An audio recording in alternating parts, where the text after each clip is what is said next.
Good morning, student. Today, day 50, lines and angles, session 10. So, in this session, we'll revise all the topics that we have learned in the previous sessions so that when a problem is given for you, you can identify the angles of a transversal that are formed. When the transversal intersects the other two lines at two different points, here we'll be able to identify all the four angles and we can classify them into different pairs of angles. Okay, so let's begin. Here you need to identify 8 angles that are formed when a transversal intersects any two lines at two different points. So, here if this is L, this is M and this is N. So, first identify what is the transversal and what are the two lines and the different points at which transversal intersects the given two lines. So, here L will be the transversal as this L is a line which intersects the other two lines M and N at two different points. So, these are the two different points or the point of intersection at which the line L which intersects the other two lines becomes a transversal. So, here L becomes the transversal and at each point of intersection 4 angles are formed here. Okay. So, now we'll name the 4 angles so that we can identify them. So, now I am writing 1, 2, 3, 4. So, 1, 2, 3, 4 are the names given to the angles that are formed at the point of intersection 1. Now 5, 6, 7, 8 are the angles that are formed at second point of intersection of the transversal, that is where L intersects N. And first point will be where L intersects M. So totally 8 angles are formed at two different points when the line L, which is the transversal, intersects the other two lines at two different points. Now, after identifying all the 4 angles, what you have to do is you have to classify them. So, classification of angles as per their properties. How do you do that? So, first you will write what are the 8 angles in this table. So, I am writing angle 1, angle 2, angle 3, angle 4, 5, 6, 7 and 8. So, these are the 8 angles that we have identified. Now, you need to classify them. So, how do you classify? First, we are writing 4 pairs of vertically opposite angles. So, easy way to remember is when you have two intersecting lines, just for your understanding or for your clarity, I am drawing an X here. That is intersection, two lines when they intersect, it looks like this. So, now what you have to do, the angles that are formed on the opposite side, that is if this is 1, you see what is opposite to 1, it is 3 here. So, I am writing the first pair as 1 and 3. Why I am writing and here? Because these two form a pair of vertically opposite angles. So, from this table you need to identify, or from this figure you need to identify what are the other pair of vertically opposite angles Suppose I am writing here 1 and 3. The next one will be 2 and 4. And what will be the other pair? 5 and 7. This is the intersecting point where the crossroad is formed.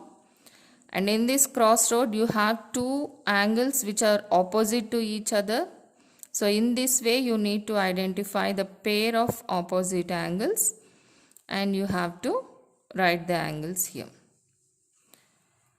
So next, similarly, the pair of corresponding angles. How many pairs will be there? Corresponding angles? 4 pairs. So let's identify them. So here, if this is 1, so what is the property of corresponding angles that we have learned? That corresponding angles are on different vertex. So each one will be different, have different vertex. That is, if one is there on the vertex 1, that is here, first point of intersection, then other angle which is correspondent to it must be on the other point of intersection. That is, its vertex must be different. So it will be here somewhere. Then what is the other property to identify the corresponding angles? That is, it lies on the same side. So if one is on the left side of the transversal, the other corresponding angle will also be on the same side, that is on the left side of the transversal.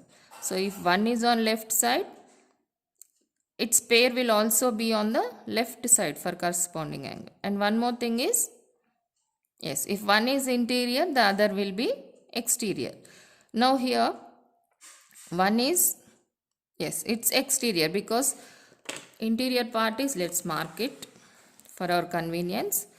So this is the interior region that you have to mark so that it will be easy for you to identify the pair of angles while classification. So here, if 1 is the angle for which we need to identify the corresponding angle, the first thing is you have to consider the property of corresponding angle where you have to find the other pair by its vertex which is different from this one and the side on which the angle lies. And if this one is exterior, the other should be interior. So interior angle on different vertex on the left side of the transversal, yes, you can identify it as 5 here. 5 is a corresponding angle pair. So 5 should be paired with 1 so that they both form corresponding angles because they satisfy the property.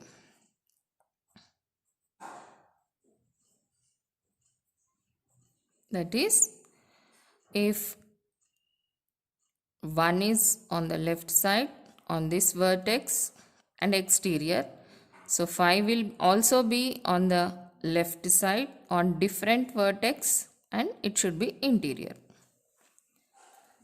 So coming on to, so you need to identify other pairs. So use the same method and identify all the remaining 3 pairs of corresponding angles. So considering the next one, we have 2 pair of interior alternate angles. Total we have 4 pair of alternate angles actually.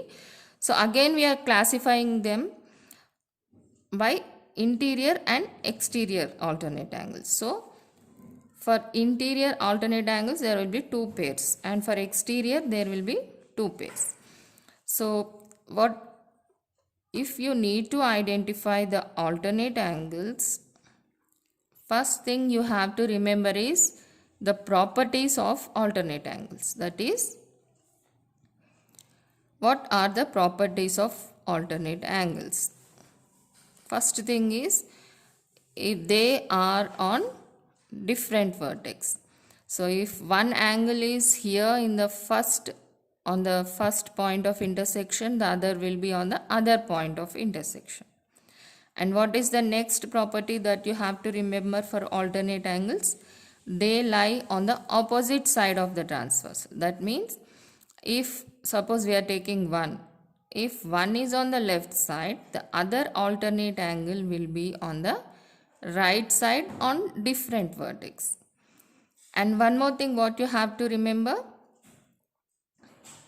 yes, that is both will be interior or both will be exterior. That is what you have to remember. So here if one is an exterior angle, we have identified angle 1 as exterior angle. Then the other alternate angle that which has to be paired with 1 will be on different vertex on the other side, that is on the right side, and it will also have, that means it is also an exterior angle. So here you have 7 which satisfies all those properties with 1, which has to be paired with 1. So if 1 is to be paired as an alternate angle, so it will be paired with 7. But you remember here, shall I write this 1 and 7 in this box or in this box? Why? Because when I consider 1, you have to see whether it is interior or exterior.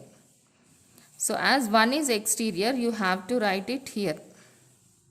So 1 and 7 becomes the pair of exterior alternate angles. So if you need to write interior alternate angles, what you have to do, consider any angle which is in the interior region of this area. So here let's take 3. If we are taking 3 on this vertex, the other alternate angle will be on this vertex on the opposite side, and it is also interior, which leads us to angle 5. So angle 3 is paired with angle 5 as interior alternate angles. So this is how you need to identify all the 8 angles and classify them according to their property as vertically opposite angles, corresponding angles, and alternate angles. So complete this table which you are seeing on the screen. I have done each one for you, and the remaining 3 you have to complete them.